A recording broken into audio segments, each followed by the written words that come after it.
I really enjoyed putting together this presentation. It helped me put together a whole bunch of themes that I've been thinking about for a long time.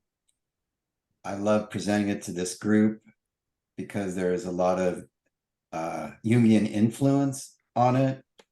But my goal is to really be interactive tonight and get people's feedback.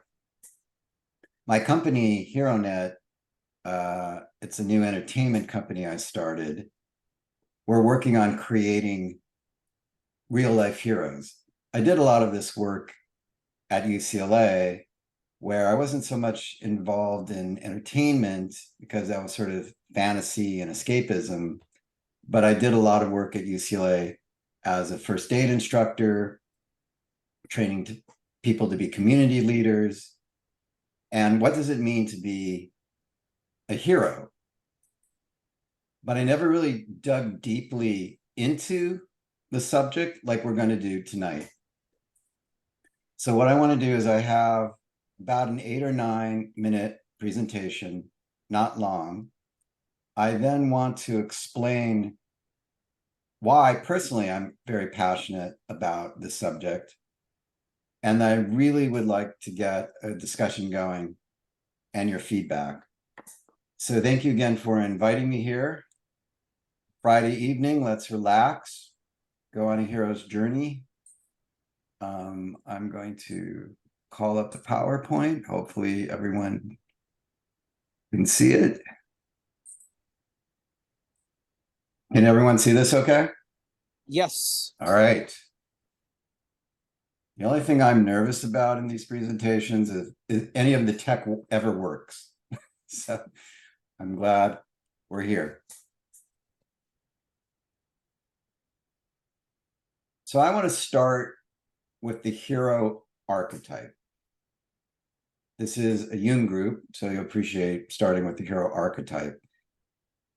You've heard this phrase many, many times, and it took me a long time to really wrap my head around what does this mean?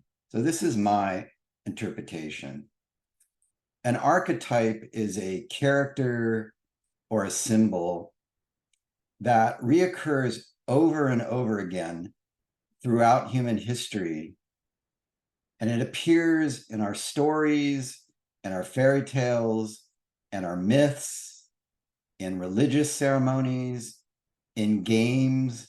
There's just a set of characters and symbols that keep appearing for some reason.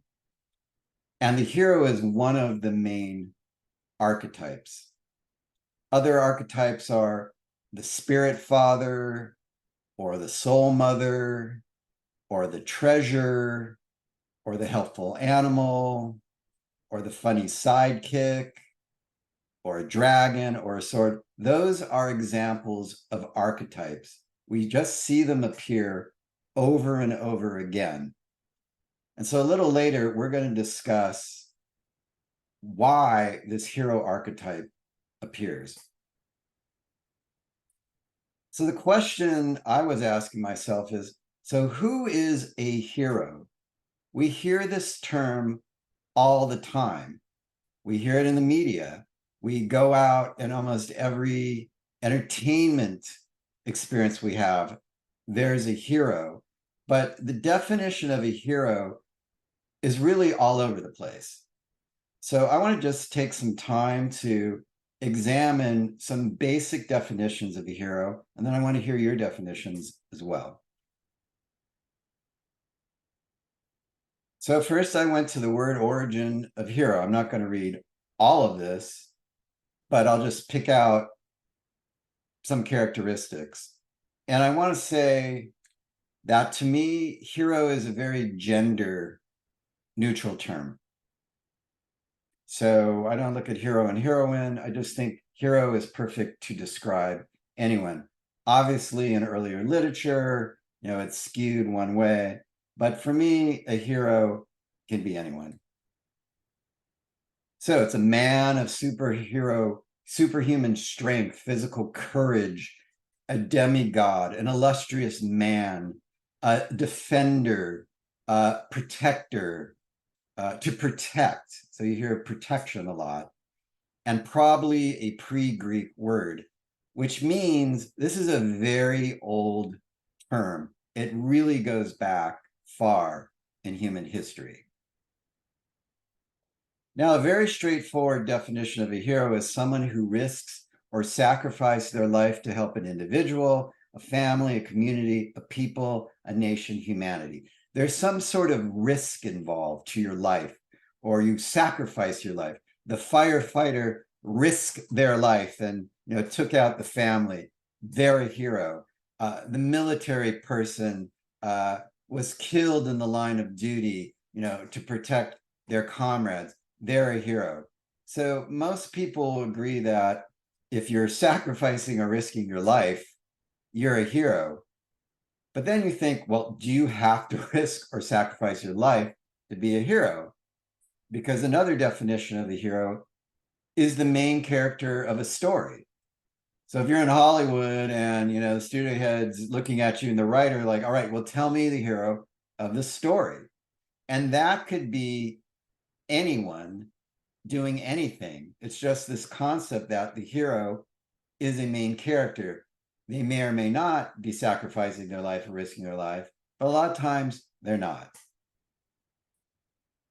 Carl Jung, what did he say about a hero? The hero's main feat is to overcome the monster of darkness. It is the long hoped for and expected triumph of consciousness over the unconscious. His disciple, Marie-Louise von Franz. For the hero figure is one of those eternal archetypal images which slumber in the depths of every soul and which determine human life and destiny in unsuspected measure. So there's the word archetypal. Joseph Campbell, of course, we associate the hero's journey with Joseph Campbell. A hero ventures forth from the world of common day into a region of supernatural wonder. Fabulous forces are there encountered, and a decisive victory is won. The hero comes back from this mysterious adventure with the power to bestow boons on his fellow man. Maya Angelou, the poet, I think a hero is any person really intent on making this a better place for all people. Stan Lee from Marvel. Another definition of a hero is someone who is concerned about other people's well-being and will go out of his or her way to help them, even if there is no chance of a reward. That person who helps others simply because it should or must be done, and because it is the right thing to do, is indeed, without a doubt, a real superhero. Few more. Ellen Kay, an activist. Children must be impressed with the fact that the greatest heroes are those who fight to help others, not those who fight for power or glory. Martha Beck was a sociologist. Tell yourself a life story in which you, the hero, are primarily a problem solver rather than a helpless victim. The writer Nassim Nicholas Taleb. Entrepreneurs are heroes in our society. They fail for the rest of us. Helen Hayes, the actress. We relish news of our heroes, forgetting that we are extraordinary to someone too. And my last quote is probably one of my most favorite. So Tolkien wrote in The Hobbit, I have found that is the small, everyday deed of ordinary folks that keep the darkness at bay. Small acts of kindness and love. And I think he really built on this in The Lord of the Rings.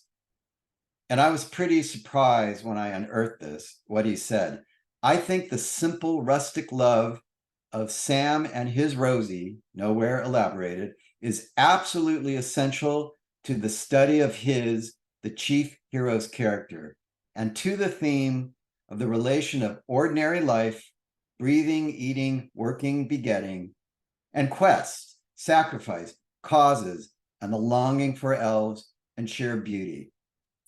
I don't think a lot of people appreciate that in The Lord of the Rings, one of the greatest works of literature ever written, filled to the brim with heroes and wizards and quests, that Tolkien considered Sam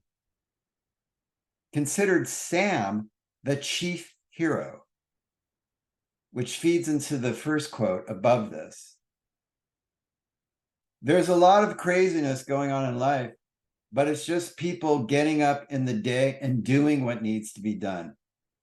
I'm so touched by these quotes from Tolkien. So considering all those definitions, and of course, there's many more, I spent a long time trying to distill down what is the common root and thread to all these definitions.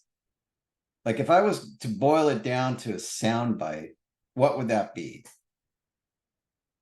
I believe a hero is an individual who's helping. Every definition of a hero is they are helping in some way. They're helping to save someone or save the world, or they're helping themselves to get out of a jam.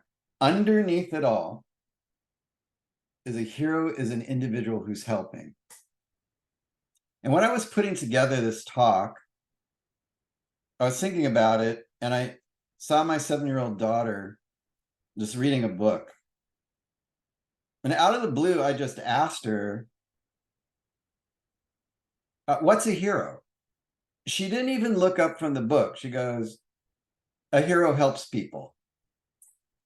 And I'm like, whoa, like that is a messenger confirming this definition. So if you are an individual who is helping, believe you are a hero. So why is it valuable to believe you are a hero? I want to go over some practical reasons, and I'm going to go through some psychological reasons. So believing you are a hero can help you to be more energized, empowered. It can validate and uplift you. It just feels good if you believe you are a hero. It can motivate you to be even more helpful. If you see yourself, if you imagine yourself, if you believe yourself to be a hero who's helping, then you sort of reinforce that. You sort of are more conscious of how can I help more? And you become more helpful. It can give your life greater meaning and purpose because you're defining yourself as, I have a heroic role to play by helping people. And it can really get you through tough times. Think of all the stories about heroes. It always involves the second act of like every 3-act screenplay is, what did the hero go through? What were the challenges? What was the adversity? What was the problem? Like being a hero is you are going to go through tough times. But if you see yourself as a hero, then it can energize you to get through those tough times a little better.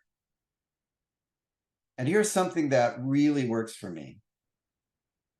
If you watch other people and notice how they are heroes who are helping, just observe other people, you realize you are surrounded by heroes. You start looking at people a completely different way. And right now in our culture, between the media, between post-COVID, there's not a lot of trust. There's a lot of suspicion. There's a lot of bad conditioning of how we think about other people. But if you look at it through this lens, this can really help give you connection and appreciation. This can help give you hope. So those are practical reasons to believe you are a hero. But let's go deeper, my friends. It's a Jung group. So let's really go much deeper. And I started with the hero archetype. And again, it's a character or symbol that constantly repeats throughout history. I really did learn about archetypes, the psyche and the unconscious by studying Carl Jung. who I've studied for the last 30 years. I'm fascinated by his work, mostly because it helps me heal myself. It helps me understand myself. And for those of you, I know it's a Jung group, but for a lot of you who've sort of coming to Carl Jung, it could be hard to know where to start. So I would start with his autobiography, Memories, Dreams, and Reflections. I reread it recently, and I think it's a great way to access Jung. A lot of scholars will say, well, it's sanitized, it doesn't cover. I get it. There is lots of Jung literature out there, but I recommend starting with Memories, Dreams, and Reflections. And he does talk about archetype. So what fascinates me is, why do these archetypes keep reappearing in every culture? Our psyches want us to believe we are heroes. Whoa, what? Our psyches want us to believe we are heroes. Why? Your psyche knows that if you believe you are a hero, it increases your chances of survival and expands your loving of being alive. Your psyche is attracted to role model heroes. Now, this makes sense to me. Like, throughout our psychological evolutionary history, it's classic modeling. You're going to be attracted to people who seem heroic to you, who can kill the saber-toothed tiger, or, you know, can go through childbirth and survive. Your psyche has been, through natural selection, programmed to model itself after heroes. That's why the hero archetype appears over and over again. Think of what our entertainment, our sports figures, we're constantly looking, rooting for people because they're role model heroes. And those people who didn't link on to role model heroes probably didn't survive. So there's an evolutionary psychological history of why your psyche is attracted to role model history, to role model heroes. So I'm going to say, not believing you are a hero creates psychological disruption. If your psyche is programmed to say, you're a hero, let's get through life, and you don't believe that, your psyche is not happy. You're not in alignment with what it wants to do. So for your psychological health, you should believe you are a hero. Now, a lot of people are like, well, wait. And here's 2 points of resistance when I ask people, do you believe you are a hero? One goes back to, well, that's very inflated, and that's sort of arrogant. And, you know, I don't want to consider myself to be a hero. You know, there's that modesty. Oh, no. There's that. And then there's a lot of the equating it with, well, I didn't risk my life. And we're like, yes, but what I've pointed out is that is a definition of a hero, but that's not the only definition of a hero. And what I'm trying to do in this talk, by distilling it down to its basic components, is allowing people a way to believe they are a hero that makes sense. So again, if you are an individual who is helping, believe you are a hero. And that is my presentation. Wonderful. Thank you. Thank you, David. So folks, any comments? So firstly, you know what? Let me ask people. I want to, I mean, that one big theme that David has talked about, who is a hero. And second big theme is why you need to believe that you are a hero. Those 2 questions. Maybe we can go through them one by one and see if people have anything. Does that make sense, David? Sure. I just want to add that why I'm doing this, it's coming from a place of looking for psychological health and sharing what works for me. because I have the same resistance of like, am I a hero? And by going through this exercise, looking at life as a hero's journey, it gives me tremendous energy and purpose. It really does help me. I don't run around saying I'm a hero, especially if I'm not taking out the trash on time and everyone's upset in the family. Hey, heroes don't do that. No, it's what like Tolkien was alluding to. It's a quiet sense of you wake up each day and go, I want to be a hero in my life. That gives me tremendous psychological health. And by studying Jung and the archetypes, it makes sense why it gives me psychological health. So it's me just sharing that experience with everyone to get, if it helps you, that's great. If it doesn't, that's fine too. But I wanted to put this package together so we can have that conversation. So yeah, let's start with who is a hero and let's roll. Wonderful. So I'm going to get started, and then anybody, I invite everybody to comment. Go ahead and raise your hand in Zoom or type an exclamation mark in chat. So who is the hero? I really liked all the quotes that David put forth. And I was trying to say, okay, what are the common patterns that are emerging from this? So this is just my take on it. One is that readiness to face darkness keeps coming up. That's one theme that keeps coming up. The second thing that keeps coming up is willingness to help others. And I think the third one I see kind of implicit is that there is this commitment to truth and goodness, which is there. And it's not as if you're trying to say, this is the right thing. This is the true thing. Let's not lose this. And I will face the darkness to make this happen for myself and for others. So those are the three things that I see. Let's go. I would love to hear from everybody. Next up is going to be DLJ.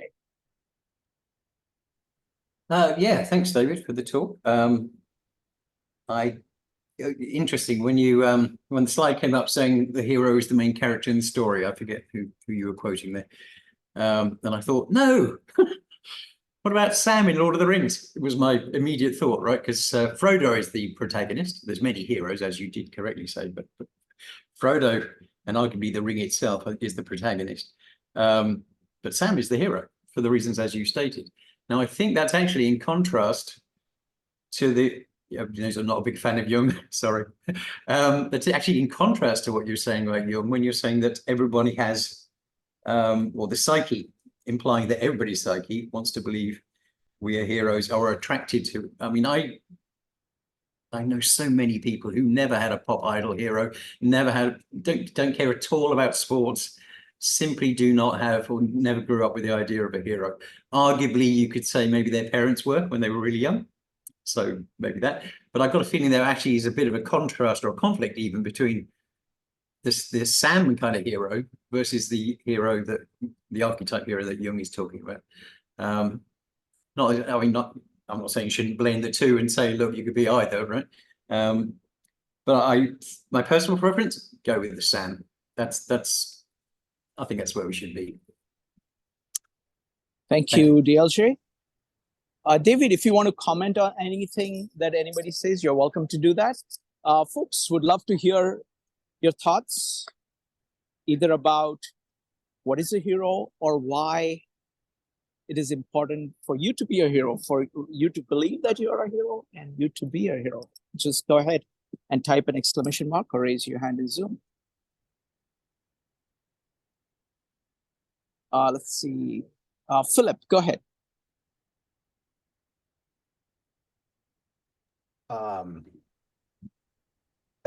I'm not sure. Like, for example, like as I understand that Jungian has different archetypes, And it seems to me that people are tend to gravitate toward maybe one archetype over another. So the Sam in the Lord of the Rings, from my Googling, is like a caregiver archetype, right? So maybe Sam is more comfortable with the caregiving archetype, right? But I wonder though, if being a hero or being a particular archetype is a choice, right? Like for example, some people feel like, oh, okay, being a hero is if I am, this is a power of positive thinking, right? If I am like positively thinking of myself as hero, and the hero has high status, I am elevating, I'm improving my positive thinking about myself. But to me, I just feel like they're not comfortable in their own skin. I think also to be a hero is hero is really a choice, or is it just like a compulsion? It's not like, so suppose a hero is a hero someone who can just want to be hero. Maybe a hero doesn't want to be hero, because it seems to me that if you take into consideration all of the things that a hero have to confront with, which is having to do shit for other people, having to confront darkness, stupidity, and power. And well, I mean, these are really tough, tough things to do. And I think it's like you would not want that for your worst enemy, right? So being a hero might not be a great thing. It might have high status in the culture, but it just so there are heroes I know, but they tend to confront power. They tend to be their life tend to be very miserable. So and it seems like there's a lot of suffering there. So I don't think that it's just something that um is good to universalize, because it's really tough. So let me ask you this. Do you believe you are a hero? Uh, I think so. I have a company. It's pretty massive. I have a couple of big giant groups. Yeah. So I'm constantly fighting the stupidity of other people. I think, but it's not because I want to. It's because I have a moral duty to. But And yeah, why? No, I think it's yeah. great. Lots Why, of why, Excuse me? why do you believe you're a hero? I'm just fascinated. Like, why? Because there is darkness, there is stupidity, and just because there's darkness, there's people suffering. I feel the need to do something, because I cannot stand for myself if you know, I don't. If in my life, in my very brief time in this world, if I don't do some of those things, I cannot live with myself. I cannot think of myself like at 80 years old and what have I accomplished in terms of like making the world a better place? And it's just not tolerable. But to be honest, though, don't necessarily like the people that much, but I feel compelled to help them. So for whatever reason. So No, this is great because you just used the word help. So as you see yourself as a hero who is helping, which I admire, and what I'm would like to do is reinforce that what you're doing now is very psychologically healthy, and that's great. but I don't think that this is a good thing good way to live. It was like helping people constantly, like it's also kind of a pathology. Like, why do I want to save the world? Like, I don't like that. It's really hard because you're confronting with stupidity and power everywhere you go. Well, there's a difference. One definition of a hero is saving the world. Another definition with the Sam definition is you're doing what you can to help. And that's great, right? But no, but you have to confront with potential loss. Like, because like there's no, if you're not, how can you be a hero without any stake, any sort of like risk? Like, that's like playing a video game. Like, you can play a video game and you lost a game. That's not a hero. If you lose a life in a battlefield, that's a hero because they're putting their life forward to help someone. So Yeah, but you see what I'm saying? no, this is great. And for those of you who are not talking to me, just you wait. I'm going to be talking to all of you. But what I'm hearing is you do consider yourself a hero. You see that as helping people. But then I feel like a lot of disruption, almost in conflict. Why should I be a hero? Why should I help? And I'm not here to psychoanalyze it. I just think it's fascinating that you're doing something that I think is great, being a hero, helping someone, but it's like you have an issue that you have to do that. Am I capturing that accurately? It's like, I don't think heroes are natural. I think it's just someone who's born with it. And they have, like, for example, if you ask a hero, like in the movies, right? If you ask a hero to kill someone, right? They would, like, the rational thing. Okay, so you in the movies, right? You ask the hero, hey, why don't you kill someone? If you don't kill someone, I will kill you. Most people in the planet would say, oh, okay, I will kill someone to save myself. A hero would do the stupidest thing, which is to kill someone and save the, no, sorry, the hero would be like, I will not kill that person. I'd rather be killed, which is in some sense contradicting human nature, our own human selfishness, right? So maybe it's not so good to be a hero. All right. Hero take risks. Most people don't take risks. So like these risks is what makes a hero. You know what I'm saying? All right. So go ahead. Go ahead. I want to make sure that everybody gets to chime in. There is 3 people waiting, and we can come back to anybody. So it's going to be Paul, Jyoti, and Maggie. Paul. Yeah, we're off to a great start here. But I'm thinking about this in ways I wouldn't have thought of without your presentation, David. But even the things Philip said bring to mind my own versions of the slippery slope of basing heroism on the fruits of some external action. I remember seeing the Band of Brothers, one of those Band of Brothers episodes, a little clip from it where I think it was that there was a soldier and they needed to scout where a weapon was being fired from. And he was just standing up, like he was just completely like, I need to see, I'm just going to get out there. And they were going, get down. And he got back. He looked very heroic. But somebody said, why did you do that? He said, I don't know, something in me wants to get shot.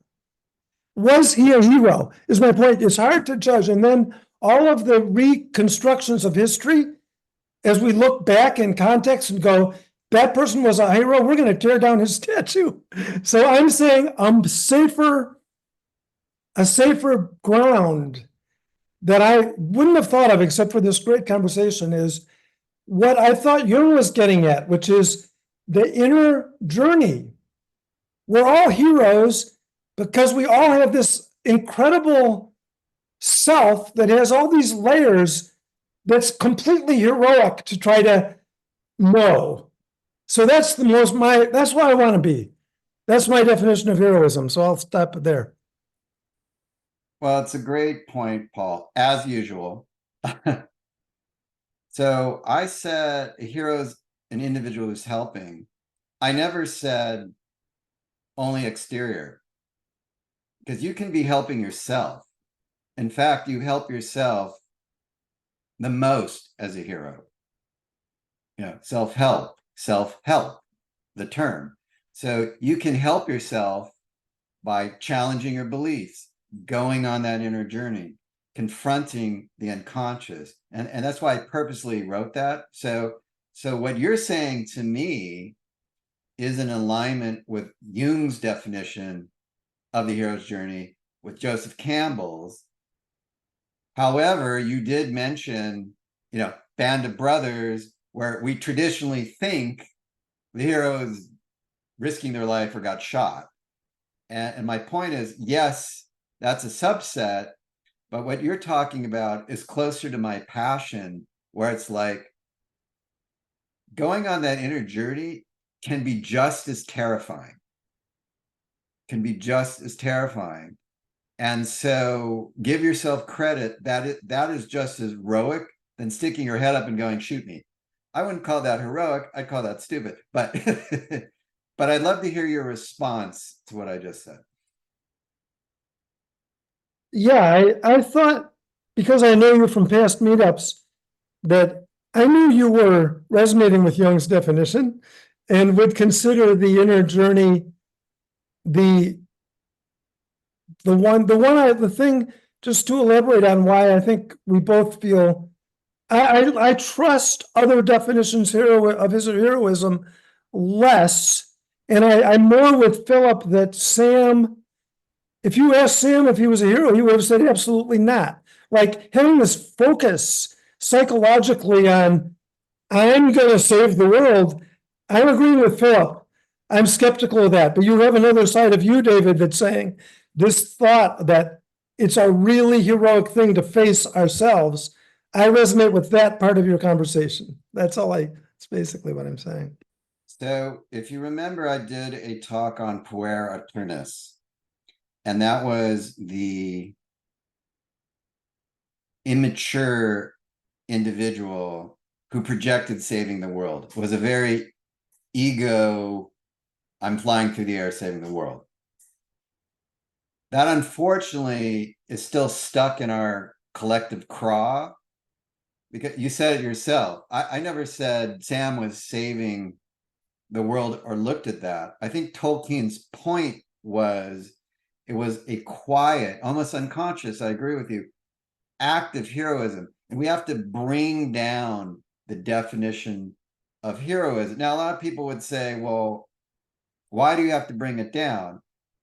And what I like about this talk, it's reinforcing, because the archetype psychologically is our psyche wants us to feel heroic. I really believe that through natural selection, think of how we obsess with hero stories every single day. So there's something unconscious that wants to be a hero. So how do we take the definition where people resist, I'm not saving the world, and bring it to the more, it doesn't necessarily have to be the inner journey. You're a hero if you're a parent. Just getting up in the day, the world's terrifying. People know they're going to die. I mean, it's a heroic act just to go out the door. And so it's just making you feel comfortable with the term hero. And I think people aren't, because they still associate it with the grandiosity or the external. So thank you for this interaction.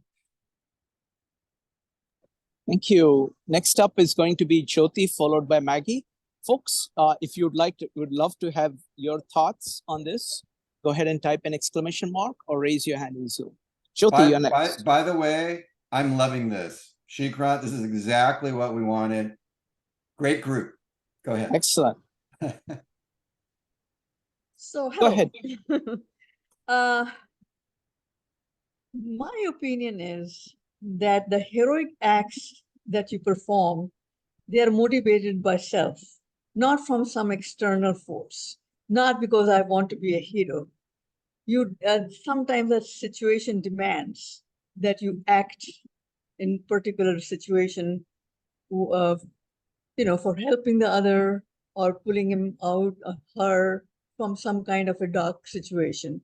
So if you do a kindly act or a helping act, because you want to call yourself, you want to be seeing yourself as a hero, then that to me is not a heroism. I, don't like to use that word heroism, because it's about your power. You want to assert your power, and it shouldn't be like that. For now, I'm facing the music in my life by myself. But I don't look at that as a being a hero. My circumstances are such that I have to get out of my comfort zone and get out in the field. And would I call myself a hero? No, I won't call myself a hero, because this anybody would do, anybody and everybody would do. So that's how I'm looking at it. So my whole take on heroism is different than what you are coming up with. Thank So, you. so let me ask you this. Thank you for sharing. Tell me specifically why you don't want to believe you're a hero, because just say it again. So I want to understand. You just don't believe you deserve that title, or you don't think it's heroic, or you think it's inflated. Just tell me why you don't want to believe it. Why I don't want to be a hero? Because what's so special about me? I'm doing what I'm doing because, like I said, my circumstances are such. Do I want to drown in my circumstances, or I want to rise up? And if I want to rise up, then I have to do what I'm doing. So I'm not a hero. If I would be a hero, if I don't know why, when, how I will be a hero. But under those circumstances that I'm talking about, I don't have a husband. I have adult children, and I'm retired, and the safety zone is not there anymore. But I'm, paddling away. So why would I be a hero? Is because I'm not depressed, and I'm not drowning, and I'm not. People are not saying to me, "Oh, can we pull your hand to pull you up?" Is that what is called a hero? Because I'm not asking anyone's help, and I'm very independent, and marching away. That's how I'm looking. That's why I don't want to call myself a hero. So who would you say is a hero? Like there's heroes out there, right? So what is your example of a hero? Well, my example is, although I did sacrifice my 10 years of my life for my husband, and he eventually, he died. So to me, sacrifice is a big factor in being a hero. But I still don't call myself a hero. People have said that you're a hero, but that was my responsibility. That's something that I was groomed to do. And then why, even though I sacrificed, why would I call myself a hero? Sacrifice when you don't believe that you should, but you are still sacrificing. That to me is a hero. No, I understand. I just give me an example of, beside yourself, who is a hero to you? To me, hero is like saving somebody from burning fire, going in, not thinking, not premeditating, and saying, this is the right thing to do for me now, saving somebody's life, jumping in the water and go against the tide. Things like that, I would say they are, that person is hero because he didn't spend any time thinking about himself or herself, and that jumped into it. No, and I respect that. That's sort of what I was speaking about. That's why I led with that first definition of a hero, that a lot of people define hero as involving sacrifice, risking their life, losing their life. And what I try to do is show on a few levels that that's one of many definitions of a hero. And ultimately, it's up to you. I'm just laying out there are many definitions of a hero in a practical way, how it's helped me feel like I'm a hero. And from a psychological standpoint, I think it's very healthy to believe you're a hero using my definition of I'm helping. But ultimately, it's up to every individual, whether it works for them or not. But I would say to the group, try and experiment for a week of just an experiment. If I'm an individual who's helping, I'm a hero, and sit with that. You might feel uncomfortable. I am way not a hero. Or you might go, thinking in the Sam example, seeing myself as a hero is helpful. I'm getting a lot of positive feedback. Like, I like that. So it's an experiment that I urge people to take. And if it's not what you want, that's your decision. Yeah, thank you. Thank you, Jyoti. Next up is going to be Maggie. Maggie, go ahead. Hello. I was okay. Sorry, I don't have time to switch on the video, so if you guys don't mind. Yeah, I think part of that discussion I do agree, and some I do disagree. Is that in which I was reading online of the different meanings and definitions of hero, and here I see so many definitions, and the most typical ones, according to Jung, is the archetype of the journey and represents the struggle and transformation that we go through in life, in which it represents the embodiment of courage, strength, and a journey towards self-discovery. So I remember in Jung, what it says is, who search outside get lost, who search within being awakened. So I think that's the whole point. I mean, you cannot give to others what you cannot give to yourself. And the hero archetype itself, I would say, what we see a lot in, no matter it's Frodo or in Star Wars, like all these protagonists, all these stories and different heroes' journeys, is mainly just a projection of what we are having inside of us, no matter you're a man or woman. That I would argue every one of us is a hero ourselves, no matter we acknowledge it or not, because the strength inside of us is there, just only for us to believe it or not, and to discover it or not. I think that's the whole point of Jung psychology, because it's not about some projection only that outside this represents greatness. There has to be some sacrifice, that I have to die for some big society like that. Rather, I would argue everyone is going through some sort of struggle.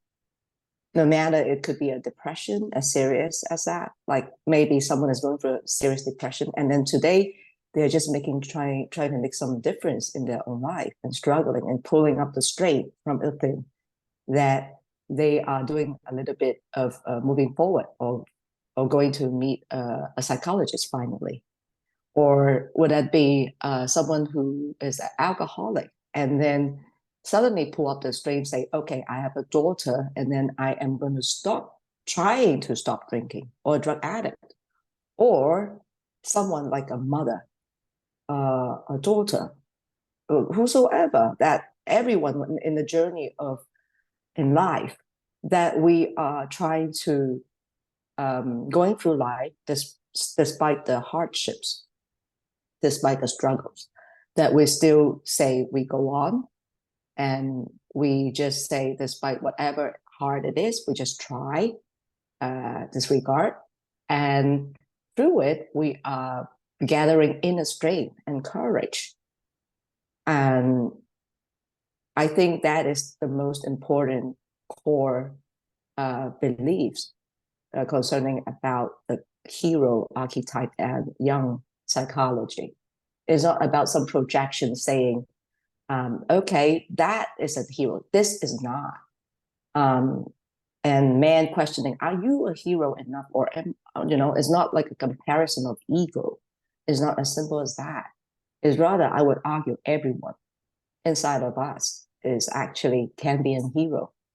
It really depends on if you want to believe it or not, and if you want to take up the strength or not.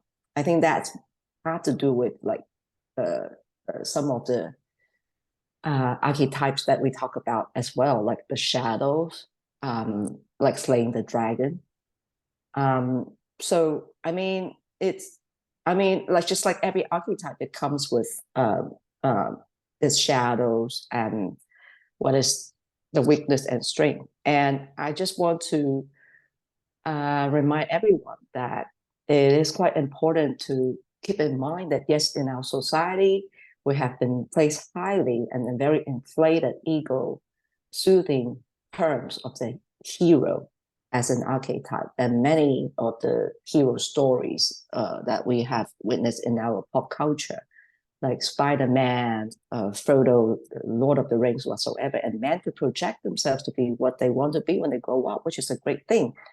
But I just argue if that is necessary to be an outside thing, and really, do you have to be a sacrifice of others, or rather, everyone, when you are willing to give to yourself first, and then it is only then you have the sufficient strength to give to outside, or rather, it's life is asking of you to hop in to do whatever, like a mother every day taking care of her children, waking up or not enough sleep. That is already a hero to me.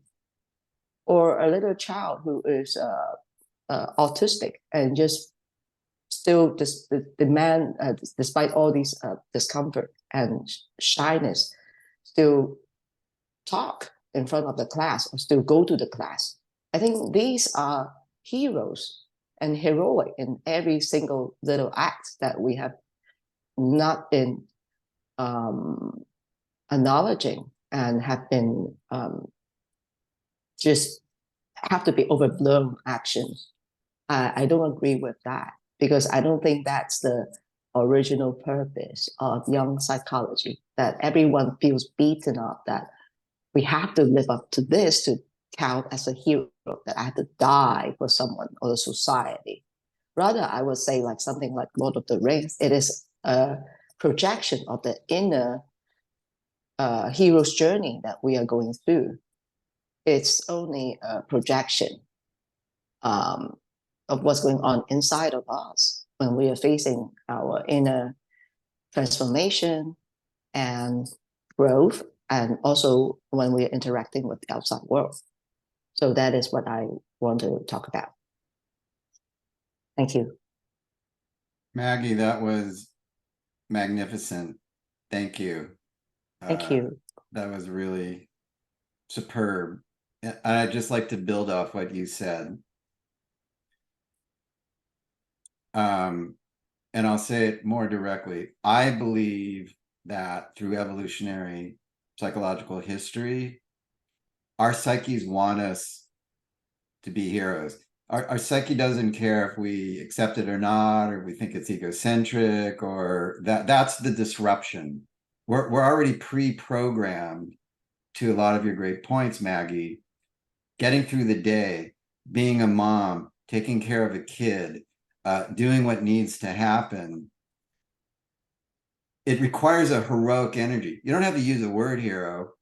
You can say it's it's courageous.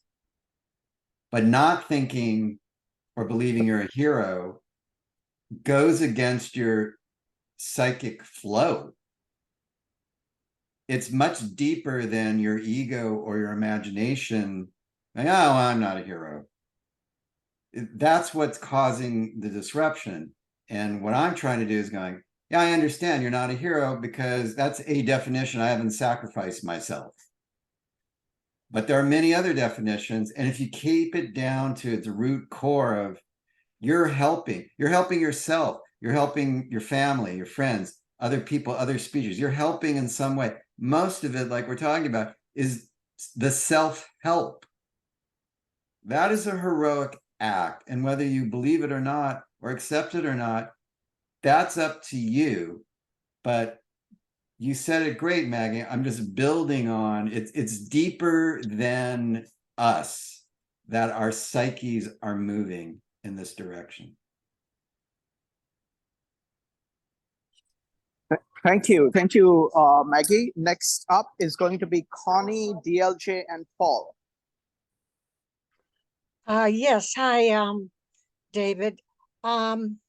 I'm with Philip and Jyoti, I think, in my thinking, but I'm really listening and getting your point of view.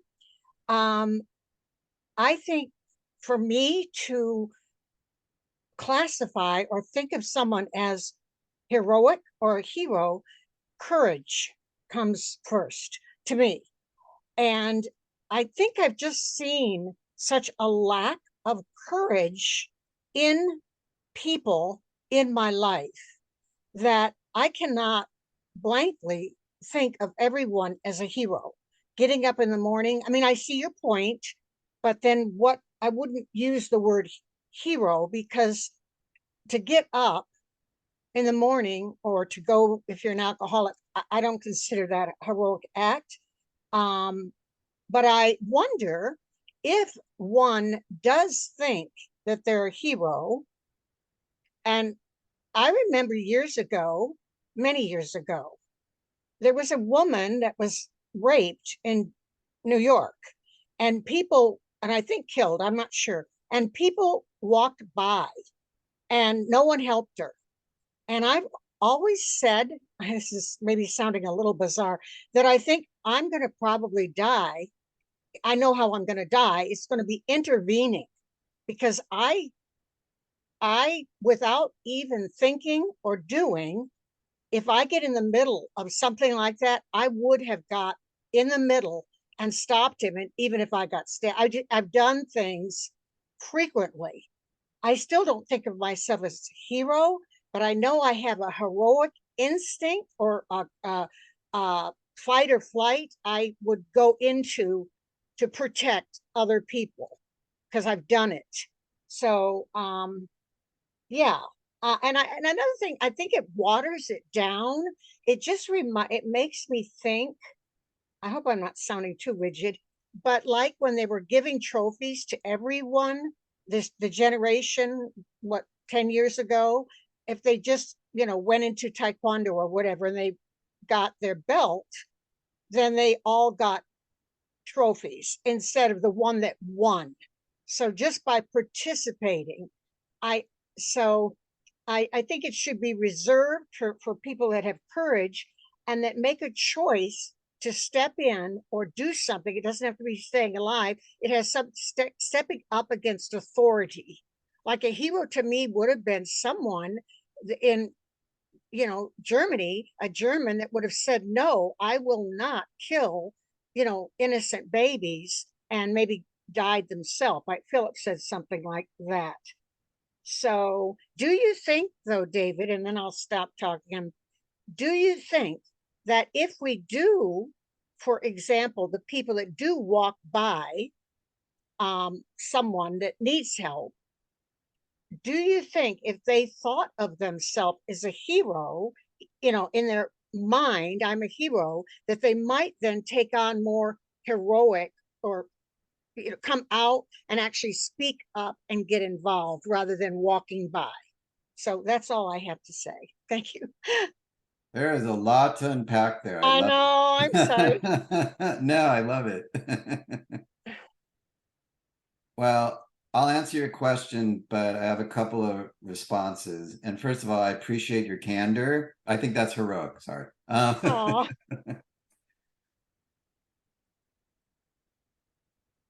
When I look at people now as, oh, if they're helping their heroes, I have tremendous resistance to that. Especially like post-COVID, I'm not loving my society right now. And so I went through this, wow, you can't even put on a mask to protect someone. What the hell's wrong with you? So, and the media just makes us look like we all hate each other. So I'm aware of how deeply I'm conditioned to have a very high level of judgment. What's a hero? And I force myself, and it's hard, to look at someone playing with their kid and really thinking out, are they like me, who wakes up terrified sometimes in the middle of the night? We just pass by people and take for granted Like if they're not at a certain definitional level that we expect them to be, they're losers. And you know what I'm saying? It's I'm forcing myself to look at myself going, wow, you are pretty judgmental. Yeah. Yes. And not in a super negative way. You know, some of it is, yeah, you just walk by someone lying in the street. You're not helping, you're not a hero. So you don't get the participation trophy. Yeah. You might, I'll hit you on the head with the trophy. What did you do? But I'm just giving you feedback of the exercise of me toning down my judgment of what is a hero actually makes me so much more connected to people. It's been remarkable. So try it as an experiment. Then you said something that was really interesting. Like, I think you sort of said, I don't consider myself a hero, but I have this heroic instinct. And I just smiled. So I'm like, so what is it, Connie? you have a heroic instinct, but you don't, it's like you won't admit I have a, you know what I'm saying? It's like, are you stick with the heroic instinct? You want to help, you will step in. And now it's your decision. Well, I would say you're a hero. And so then I'll ask you, if you have a heroic instinct and are going to step in and help people, do you believe you're a hero?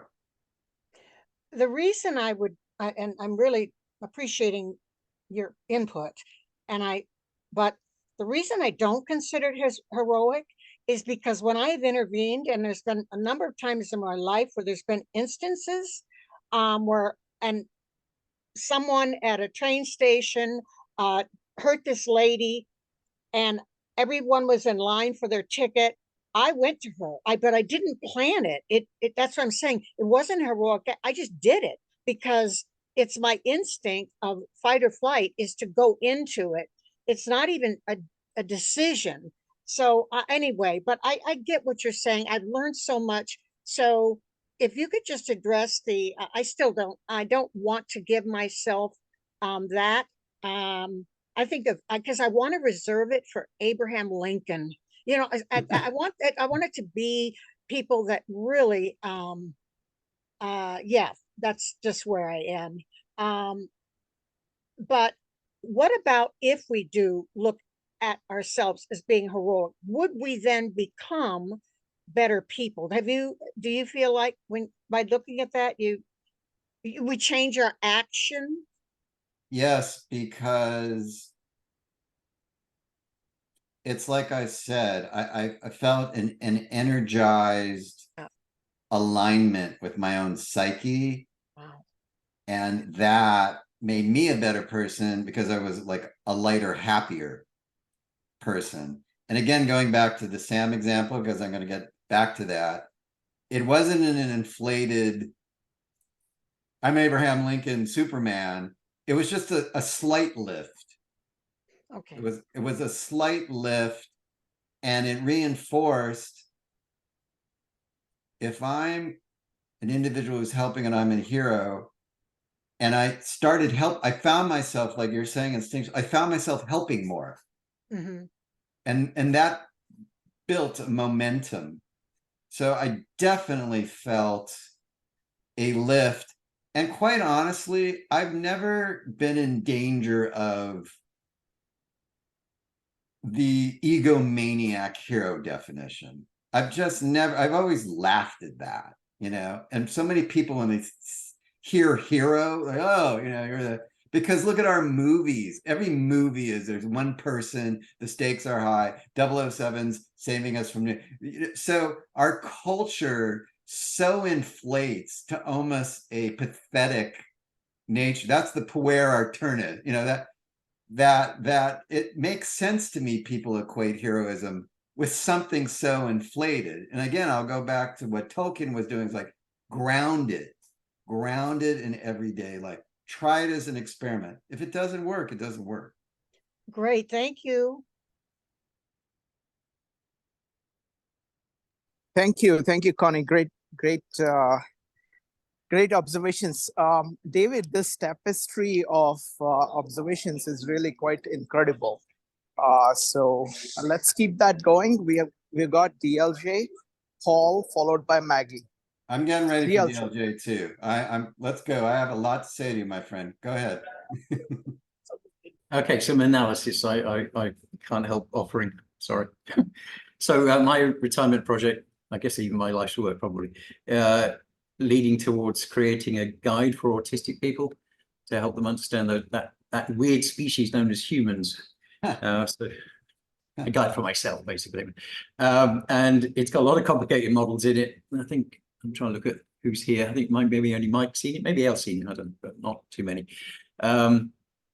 The diagram, so essentially everybody's answers, I'm loving it because it's mapping these onto the diagram. I've got kind of 3-axis navigation tool, and one of the axes is autonomy ethics against community ethics. So the extremes of those, you've got toxic individualism, narcissism, all the way over to authoritarian collectivism, right? And somewhere in the middle is probably where we're all at, right? I'm hearing from everybody those two aspects, right? So you've got the sacrificing hero. So heroes of the miners' strike in the UK, right? The ones who starved themselves in order to, for a cause kind of thing, right? Heroes of the Soviet Union, you imagine the statues, or heroes of the Chinese Revolution or something, right? The collectivist side of things, right? Versus Hercules or Gilgamesh. And we're hearing examples of that kind of thing too, right? So when you said positive feedback, when you get positive feedback, that makes you feel good, right? I was thinking, well, that's on the autonomy side, right? Because that's a self-orientation thing, right? I think for the psychological tool that I think you want to be developing, or you're hinting at, this is where you're going with this, right? I think one of the underpinning questions might be to see if you can get somebody to position themselves on that axis. Where do they fit on the autonomy versus community spectrum? Because it is, after all, spectrum, right? So maybe the question could be what or who or what, could be family, could be an ideal. Are you sacrificing, your word helping, right? So sacrificing / helping. So what are you sacrificing for? What or who or what are you helping? And in terms of a cause. So I think that might be the underpinning question, as opposed to because yeah, I mean, we are the narrators of our own story. So in a way, we are the protagonists, at least, if not necessarily the hero, right? Yeah, so yeah, I think that's it, right? So it's the autonomy, community, ethics spectrum. I think that might be an underpinning question that is a precursor, perhaps, in your however you're developing these thinking tools for people. Did that make sense? Yeah, it does. And you know what I love about that? It's what I anticipated. It's so deeply conditioned of the hero and the sacrifice in all of us. Like, it's like there's no question, if you sacrifice, you're a hero. And what you're bringing up is where I'm going with it. There's a spectrum. There are levels, however you want to call it, where you can plug into. If you're just determined, like, I just don't see a hero unless they sacrifice their life, I respect that. But what I like what you're saying is there's community, there's a lot of pathways. That's not necessarily sacrifice. And that's my whole point. We need to do exactly what you're saying, is broaden what the definition could be and experiment if it works or not. At the end of the day, people are like, I just can't get over, I don't think I'm a hero. It just sounds like ego inflated. And I respect that. I'm just bringing into the conversation that there are many definitions. In a practical self-feedback way, I feel better just helping more people. It's sort of heroic. And then on a psychological level, it really resonates because my psyche has, over the millennia, really geared to that. So what's great about this conversation is I feel that we're expanding away from the purely, if you aren't sacrificing, you're not a hero. And that's what I really like, this feedback of there's many inroads into it. Does that make sense to what you're saying? Yeah, it does. Although it's the young bit that the okay, I mean the archetype. I mean, I understand the idea and everything. And there is an evolutionary selection of being a survivor, right? So that sort of does make sense from an evolutionary psychology point of view. But I come from a neurodivergent group of people, and I don't know one of us who would consider, I mean, just the idea of a hero in any sense, probably it's just like, what? So there's nobody has a sports hero, nobody has a, well, like I mentioned earlier, maybe your parents, right? So even then I'm thinking my father, Second World War, Lancaster bombers, flew all his missions, survived, got a medal for it, hero, right? Unless, of course, you were living in Dresden. Not so much of a hero then, right? Yeah, he's actually theoretically a war criminal in that case. So yeah, no, so I'm going to take issue with the idea that the archetype idea that we are ingrained to be thinking of ourselves as heroes, because I don't think we all do. And maybe that's simply because I'm autistic and I'm weird. I don't know, perhaps, but No. Well, let me ask you a couple of questions. So forget sports figures or movie stars. Who is an example, and you named your father. So beside from your father, who is like an example of someone you would consider a hero? well, that's the thing. I mean, I put people into the category of not entirely right and not entirely wrong. So they're not entirely right. I would have Darwin, probably, maybe Marx, Douglas Adams. So people who I agree with, probably, right? Or I've analysed their work and thought, yeah, I think they got it right. Yeah, or not entirely wrong. Sorry, not entirely right usually. But it's the ideas that I admire in them. So the fact that we celebrate Darwin Day on February the 12th or something is just, why? We should celebrate it on November 25th when the book came out, because it's the idea that matters, not the person. And I don't think I'm the only one who thinks that way, right? Maybe I am. Well, no, I mean, look, Darwin is one of my heroes. What the guts it took to put those ideas out in the environment he was in and how it helped our understanding of the world was incredibly heroic. It gave him a lot of bad headaches. He was plagued by migraines. But that's your example. You brought up Darwin. So there's a hero. To me, I translate that. He's a hero to me who really helped our understanding of the world. I hear you're processing the Jungian hero archetype.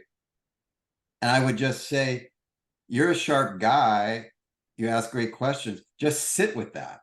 Just sit, when you hear new information, just sit with, well, and like you said, it makes sense from an evolutionary psychological point of view to gravitate to hero role models or courageous role models. That makes sense. Those who don't, you're gone thousands and thousands of years ago. No, I think, sorry, I think it's more nuanced than that. I think, yes, the ones that survived are the ones that survived, right? Okay. But there's a whole support structure because we're a social species, right? So the people supporting the heroes, the people supporting the people supporting the heroes. Right? So yeah, Beethoven, I think he's great. But what about Beethoven's cleaning lady? Who probably got a lot of flack, right? Because he was a grumpy person, right? And his agent and all the people who made, the product, if you like, the ideas and the wonderfulness of it all, right? So this idea of hero, I'm not. No. Maybe I'm just because I'm on the collectivist side or the community side, not on the autonomy side. So it could be just my own navigation tools. All right, shall we go to the next person? Thank you very much. Thank you, DLJ. L has not spoken before, so let's go with L and then Paul. L, go ahead. Thanks. So unfortunately, some of the lecture, I had a call from a friend who has long time condition that I have 37 years with it. She has type 1 diabetes and got diagnosed with blood cancer. 15 years ago, it was only told about it a couple of months ago. So I was with her and I was thinking about heroism from that standpoint. there was an advocate who once said simply existing in one's body in a world that is hateful towards us and targeting us in many, many ways is an act of resistance and heroic. And so it simply is the act of being, and being against the odds of a society that really hates, for instance, disabled people and doesn't support. So I wanted to point that out.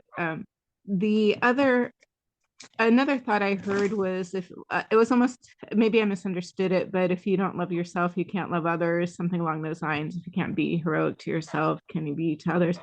And I would say, yes, of course you can.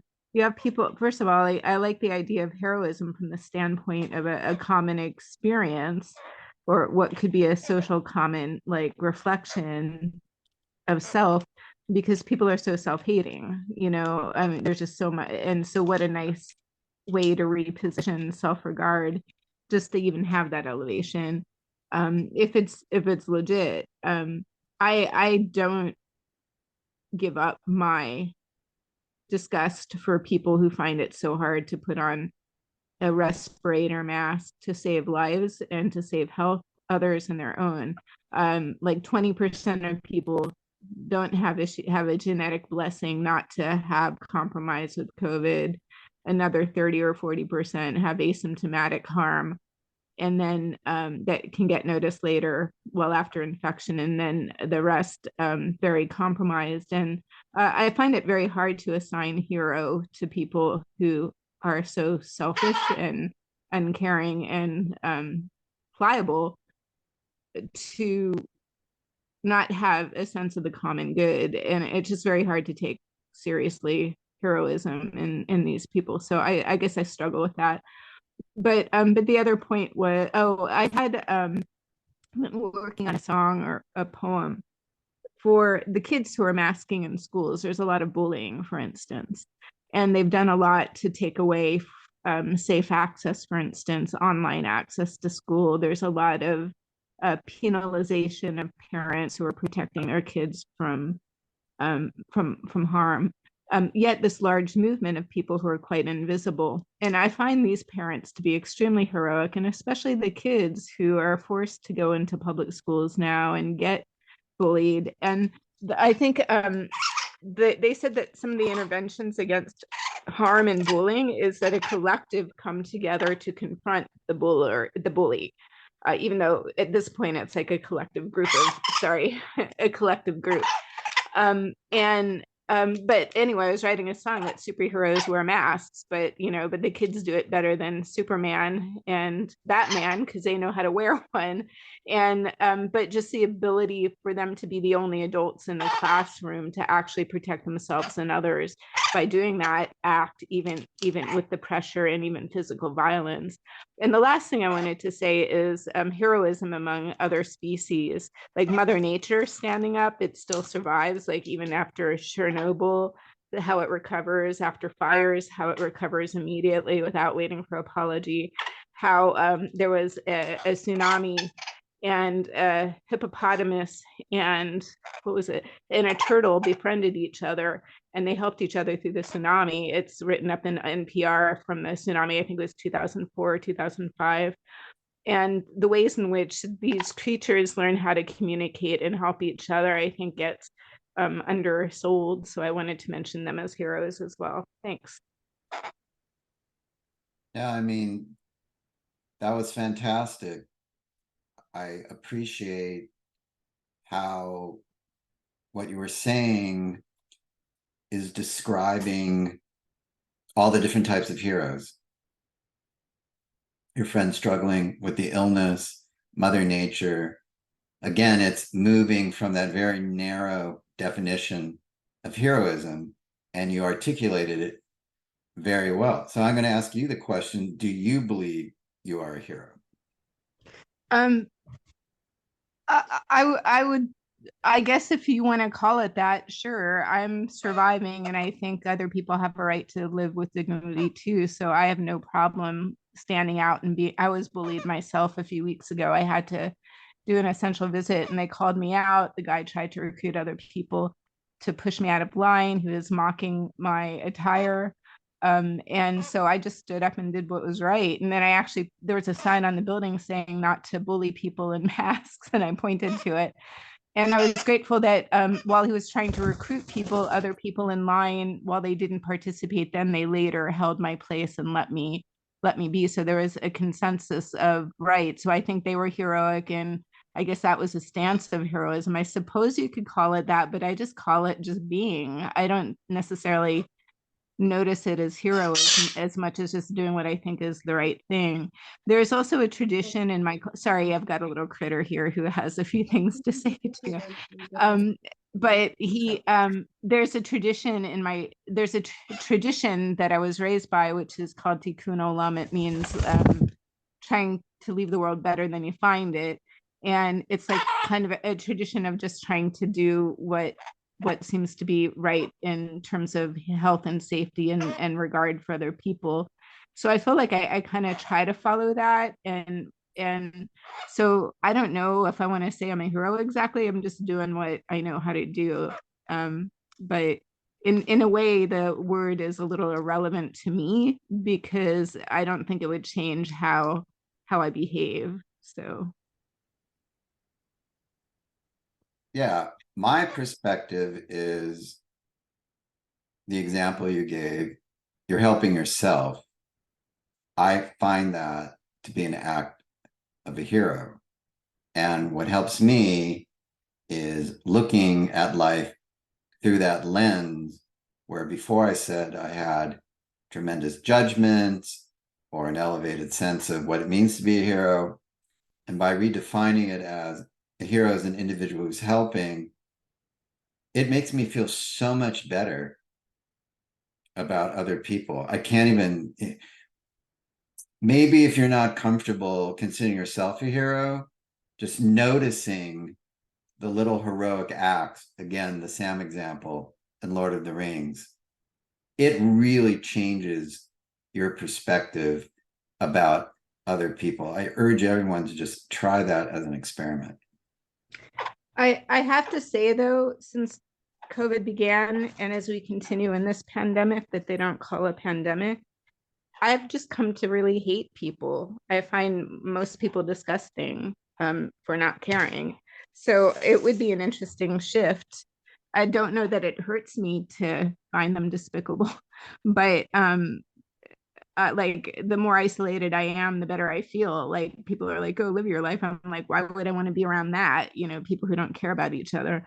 So finding select groups has been helpful, but is it a bad thing to really be cynical and judgmental of the world that really has failed to protect the people who really deserve protection, and even the vulnerable not protecting themselves? So I totally hear you. When my whole life and working at UCLA was how do you create community, unity?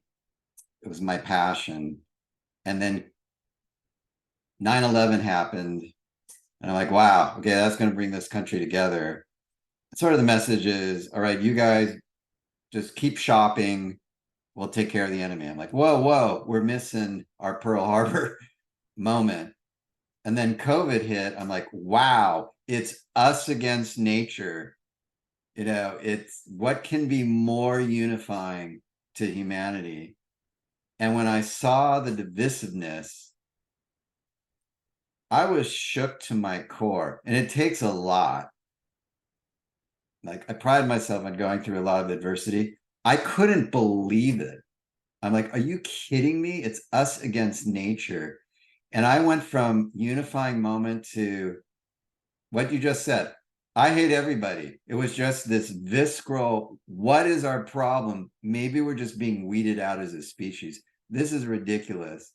And I sat there for a long time and I go, but that's not right either. There are millions and millions, billions of people who do care. But what changed, and I need to connect with them, but what changed for me was we're not all in this together, but there's a large majority of people who are, but then there's a lot of people who aren't. And I just have to accept that. So I found a middle ground And I'm not saying one side or the other was wrong or right. We're getting a lot of information where one side might have been more right, or it's all mixed up.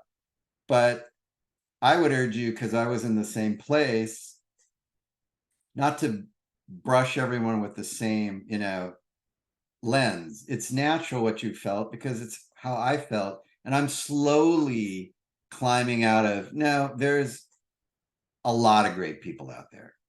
But I hear what you're saying, trust me. Thank you. Thank you, Earl. Next up is going to be Paul, followed by Maggie. Paul. Yeah, David, I'm curious if you would entertain the idea, given what you've said about that you wanted more of a broad definition of being a hero.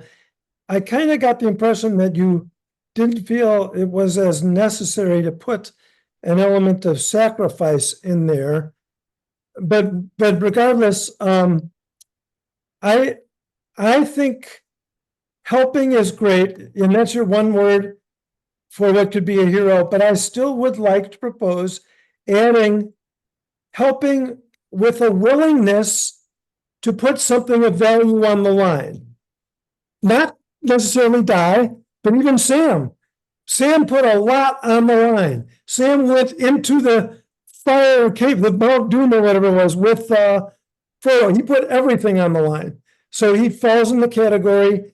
And a parent that is struggling with their kids is putting their own sanity on the line, and they're sacrificing their time. They're having to give up some of their ego. They're putting a lot on the line.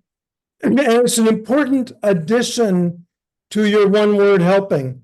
And I would also like to say one more thing, which is I would sanity check my idea if I were going to play Joseph Campbell and now go back through all those myths. With that lens, was there an element of putting something on the line in all those myths? And wouldn't that support the idea or not support it that it's a psychological deep archetype? So I'd love your thoughts on that. Love it as usual, Paul.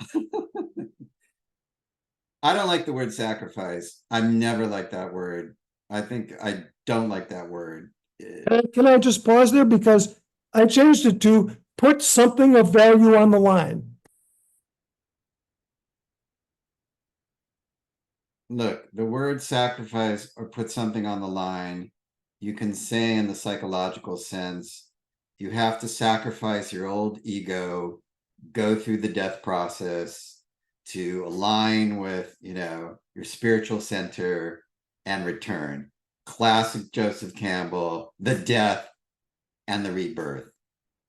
I don't look at life like that at all anymore. That's too dramatic and theatrical. Like, here's a good example. When I became a parent, it was like, oh, you are going to sacrifice, fill in the blank. And I'm like, I'm not going to ever look at being a parent as I'm sacrificing anything. So what I need to do is really dig in and go, what am I gaining? What am I gaining? How am I helping myself? Now you can say, well, I'm sacrificing my sleep because I don't sleep anymore with, this child. But what I'm gaining is a strength to take care of this kid. You know what I'm saying? It's like, no, I don't have, you can see it through the definition of sacrifice, but sacrifice to me is like, you're losing something. You're sacrificing something. And I see it as all gain. And I don't associate gain with that. We're saying the same thing. Yes, you have to lose. That's why I'm more comfortable. You have to outgrow. You have to, be the butterfly out of the whatever to gain. But the butterfly isn't, yes, it's sacrificing its old body, but look at the gain. So that's why I'm uncomfortable with sacrifice. But we're saying that there's that is life and adaptation. You're constantly losing and sacrificing an image or who you were. I just don't, when I think of sacrifice, it's like painful and you've really lost. It's focusing on what you're losing. I'm working this out as I talk to you. Thanks, Paul. If you're focusing on what you're losing as opposed to what you're gaining, does that make sense? Yeah, I love it. Beautiful. I'm going to think about all that. I have some reason to see a huge difference between the idea of being willing to put something of value out there for a higher good. I don't call that the same as this negative, horrible feeling of sacrifice. So a similar psychological frame I have on it that's more like yours when I phrase it the way I said. So we are close to agreement.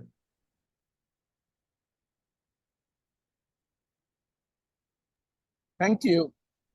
Next up is actually Jane Pierce has not spoken before. So let's go with Jane Pierce followed by Maggie. Jane. Hi, yes, thank you. As if I've been caught on my hook here a bit. I was trying to make some notes before I got called. So I'll try and make this as clear as possible. I disagree with you, David, is the bottom line. Because I don't see myself as a hero. And I think the word is, the intensity of the word is diminished by overuse. I wonder, well, that's point number one. Point number two is, I wonder if some of this has a cultural element. So my culture is that I was born and brought up in Britain. And if anything, the anti-hero is loved in British culture.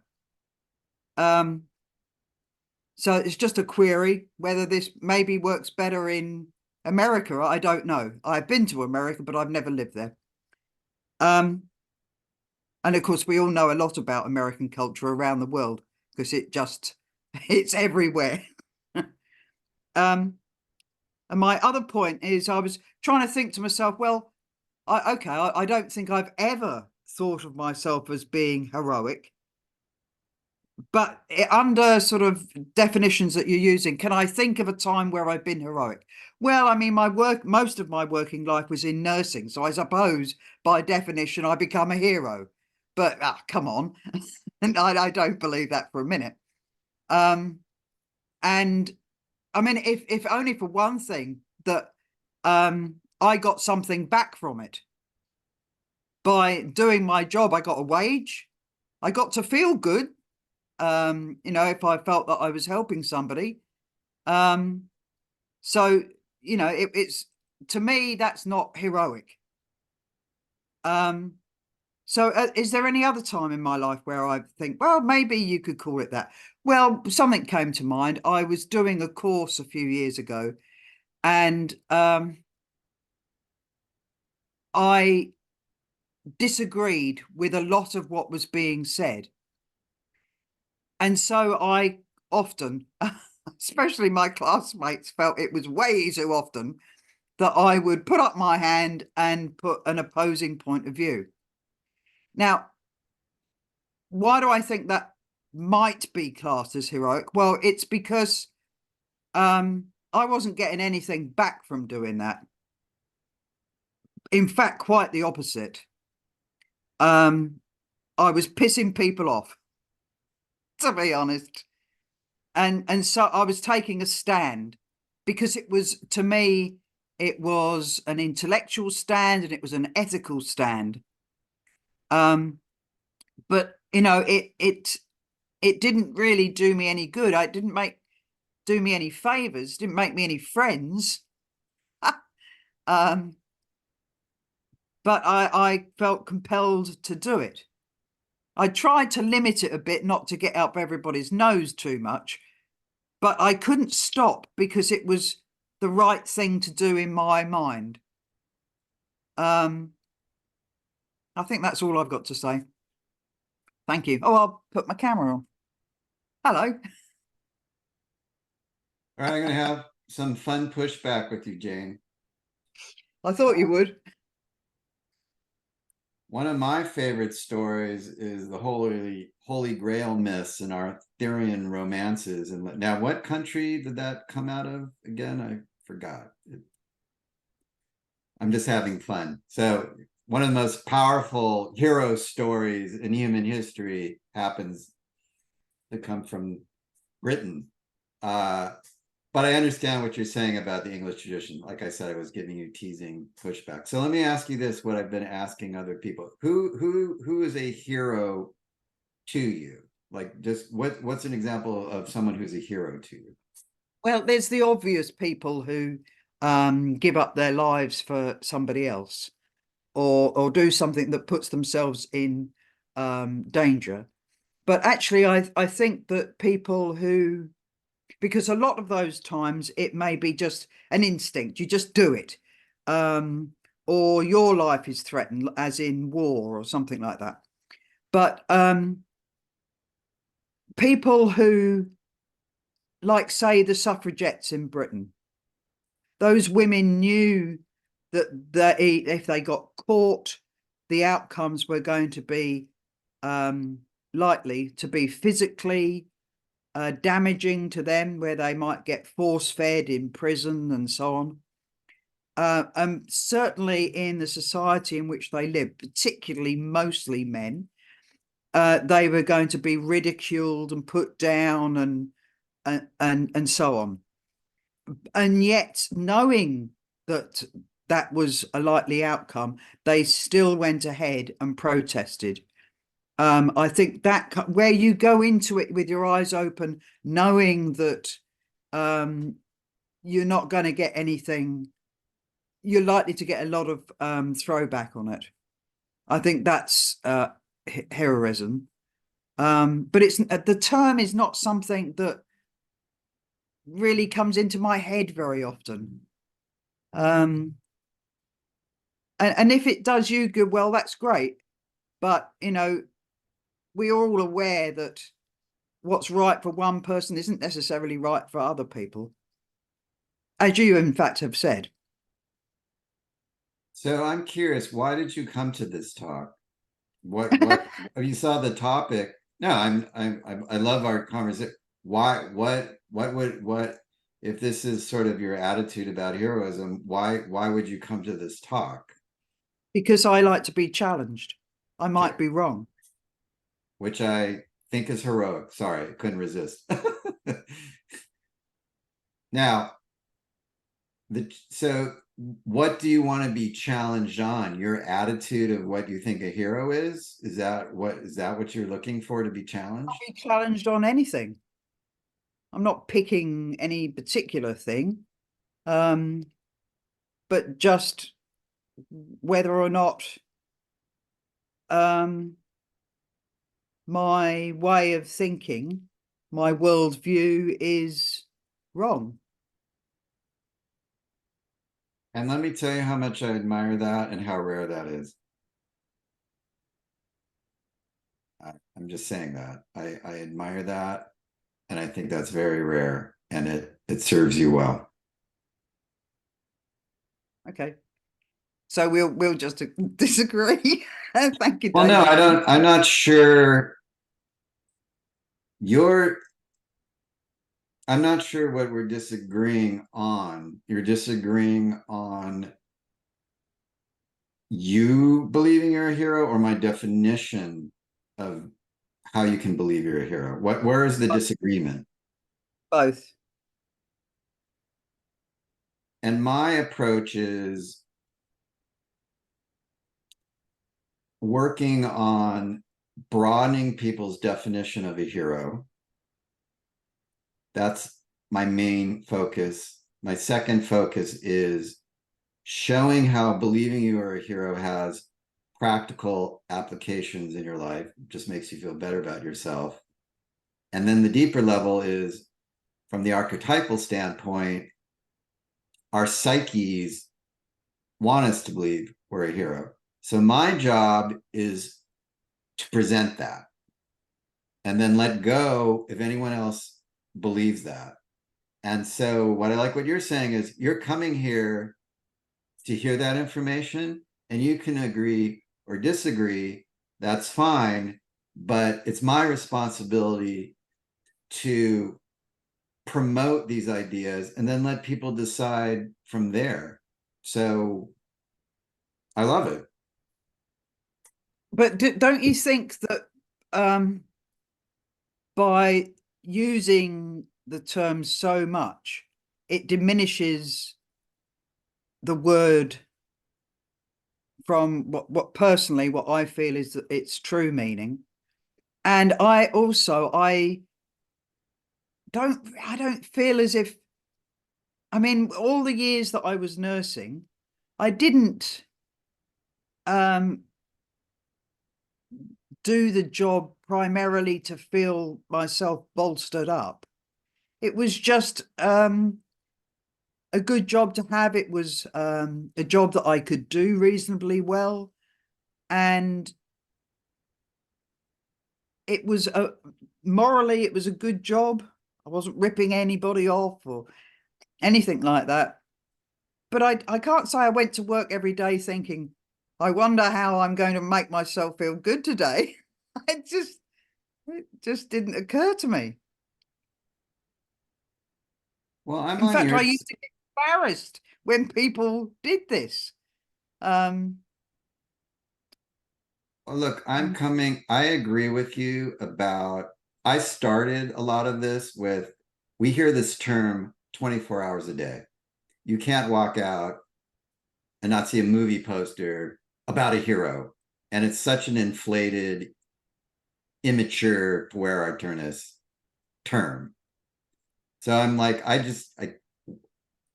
what is our obsession with heroism? So I'm with you on that. Like, you just hear it constantly.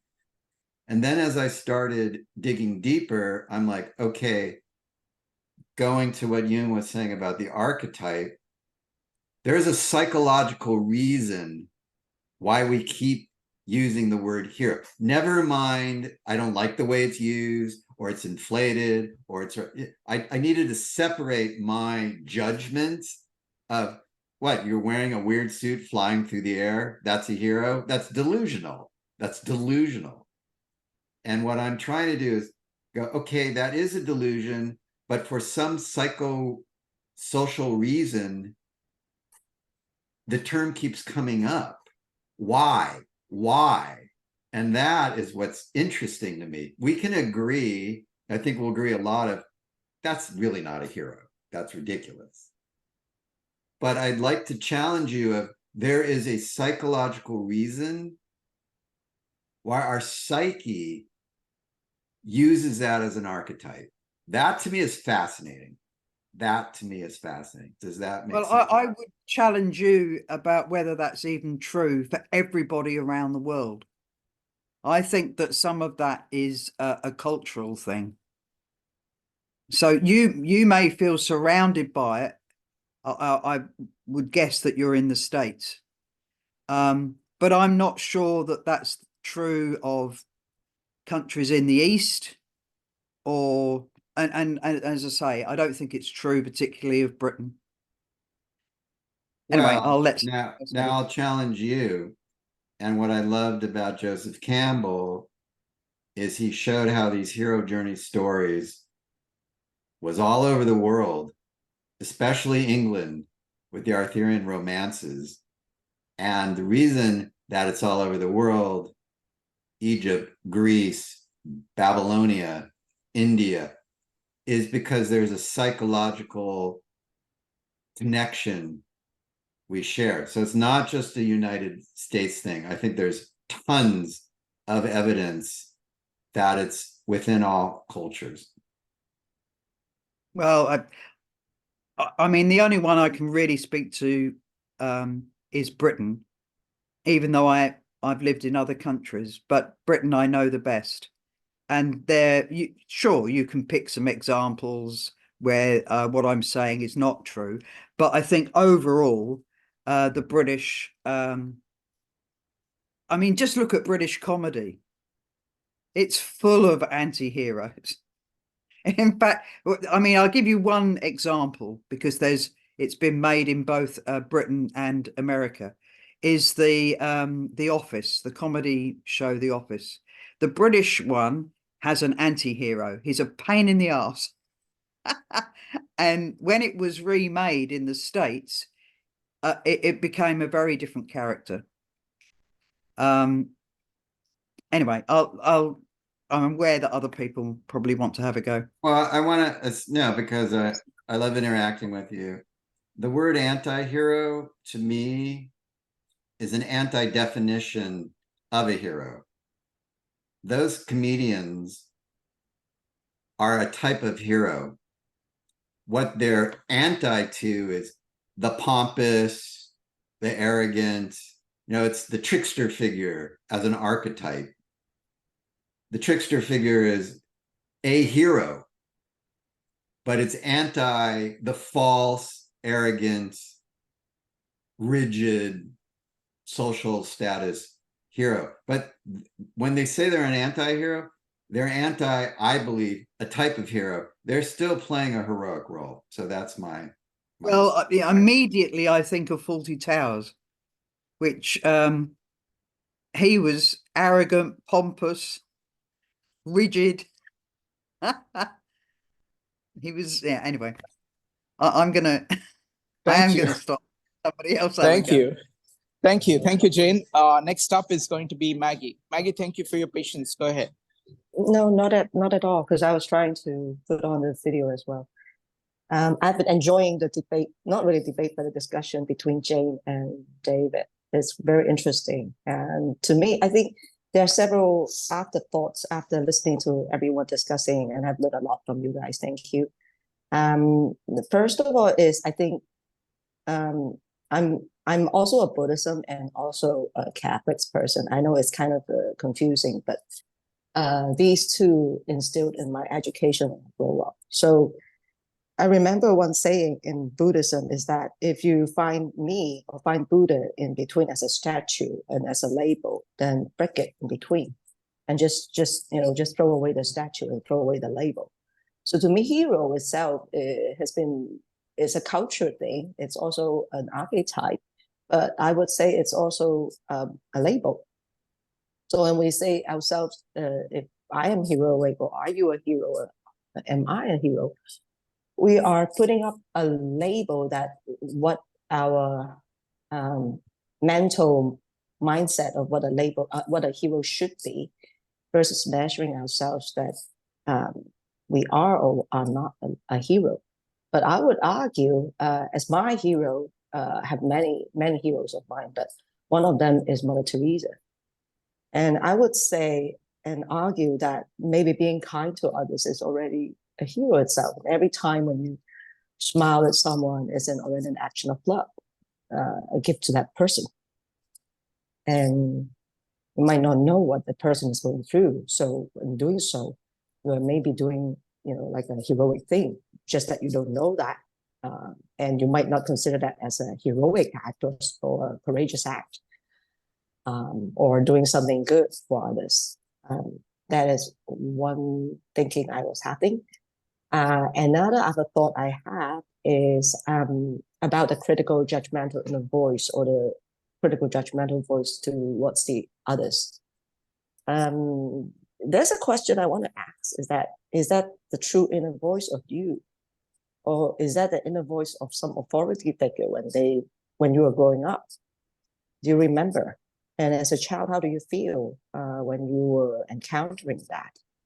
Because lots of time when we grow up and unconsciously, we did bring our parents inside ourselves, and they become the inner judge of us. If it's positive or negative, we do have influence, a very strong influence from our parents as our animals, and also the inner judge figures. So my question is that, and the question is to hopefully bring some more awareness that most likely is, as an inner child, you are actually being hurt by all these critical judgmental voices by your parents. Just that now it has happened so much in your life that you may have chosen to follow that unknowingly and put it inside of you as your inner judge. And there's a statement suddenly when I hear all these is when you heal yourself, you heal the world around you. And that awareness itself is actually quite heroic to me. As what I see is when you encounter many people, when we make comments, it's actually we don't encounter any other people. We just encounter many sides of ourselves. Lots of times when it's negative comments, it's actually our shadow side. So when you heal yourself, you heal the world around you. And that awareness that you might be doing so, and by healing yourself, you are actually doing the good to the world as well. And that part is also heroic in my viewpoint, because that is part of your own growth. And also when you are integrating your own shadow, you are trying to take away part of the shadows from the society by lessening the projections. A good example would be that, like, for example, in criminals, they do have their positive and negative sides. And unfortunately, because of their upbringings, most of the times, and sometimes it's the nature as well, as both nurture and nature, that they do have a criminal ego versus in the shadows could be a hero. So,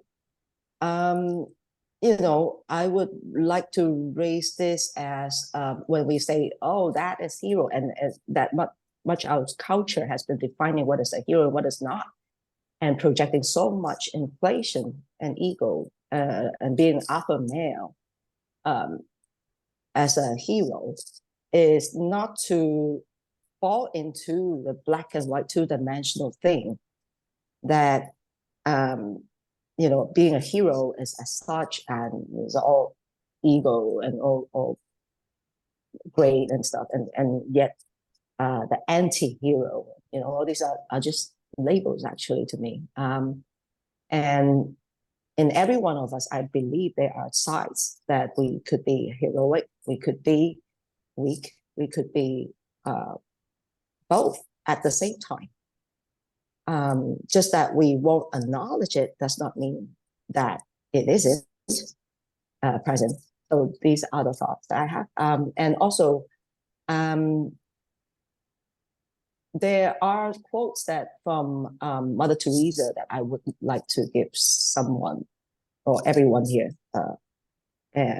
And it touches me, these quotes. It says, I alone cannot change the world, but I cast a stone across the waters to create many ripples. And be kind and merciful. Let no one ever come to you without coming away better and happier. Oh. And at the end, there's the song by Mariah Carey, of course. There's a hero if you look inside your heart. You don't have to be afraid of what you are. And that's the answer. Thank you. Maggie, it's like seeing a golden fountain of wisdom and flow when you talk. Thank you. It's really beautiful. Where are you from? Where are you? I'm from Hong Kong, but actually I became an American when I was in college in USC. And then I came back Hong Kong afterwards, studying, because my parents are here and they have the business here. So now I'm in Hong Kong. This is like 10 a.m. in the morning on Saturday, which is excellent time for me because it's my young time. You know, Saturday is my me time. It's really good.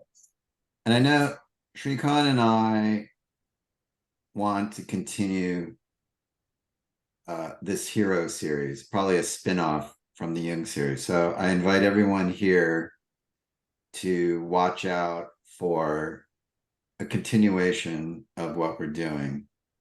And I just want to say that this experiment we did exceeded my wildest expectations. And I know I can speak for you as well, Shrikant. I mean, it's the perspectives. It's so refreshing in today's world just to have a discussion and debate on this level where we all feel like we're supporting each other. And these are very deep, complex issues we're talking about. So people should be very complimented on this. I feel that we have to come to terms with the word hero. It's not going away. It is an archetype. So we can argue who is a hero and am I a hero or not, but it is so ingrained in our psyches, it's not going away, whether we like it or not. So the next logical step is, okay, what do I do with that archetype? And I would argue if you ignore it, it causes a psychological disruption. I don't care your rationalization, why you don't believe what you don't believe or whatever. I'm just saying, Jung's saying, others are saying, this is an archetype. It's core to our psyche. So let's just sit with that knowledge. And we can dismiss it if you want, but sit with how important it is to our psychological architecture. And then let's challenge ourselves of hero can or can't be the sacrifice. That's fine. But what we saw today from me and others is it means many other things, being a hero. So we don't have to be stuck with the, I didn't sacrifice my life. And it could be, as Paul was, it could be an inner journey. I think most of my heroic story is the inner journey, like you're talking about, Maggie. But yeah, I pride myself on helping people on the outside. 99% of my life is coming to terms with my shadow, trying to understand my psychic energy. And that is I'm helping myself to understand. It's really scary as hell because I'm like, I am not who I thought I was. I've got to recognize some really stuff I don't like about it. That is work. And to your point, Maggie, that helps me with my friends, my family, my relationship to the world. So that's what I want to leave you with. I know this presentation will be on YouTube where you can see the quotes. And again, just throw out the word experiment. Just experiment with everything we've talked about. And if it doesn't really add value to your life, that's fine. Maybe it does. Maybe it's not, transformative, but maybe it helps a little. And helping a little in today's world is a lot. So thank you for being open to this conversation. Wonderful. Thank you. Thank you, David. I just want to say a couple of things. I was really blown away by all the comments from everybody. And I just want to, thank everybody. I think this is very fortunate that we can talk at this level. It's, people described all kinds of actions of theirs, which to other people may seem very heroic, or they certainly looked at it and say, oh, that's clearly heroic. But they themselves had different kind of evaluations of it. So it's really interesting to see this entire, panoply of views about particular actions, how you evaluate them afterwards. There is this kind of a wanting to be modest, at the same time, kind of holding up truly great achievements. And all of it is kind of, each person has their own view of a combination of things. So it's really fascinating to see this entire tapestry of this conversation. So David, thank you very much for inspiring this, and I really look forward to the series. So thank you very much, everybody. We'll see you soon. Bye, everybody. Good night. Good night.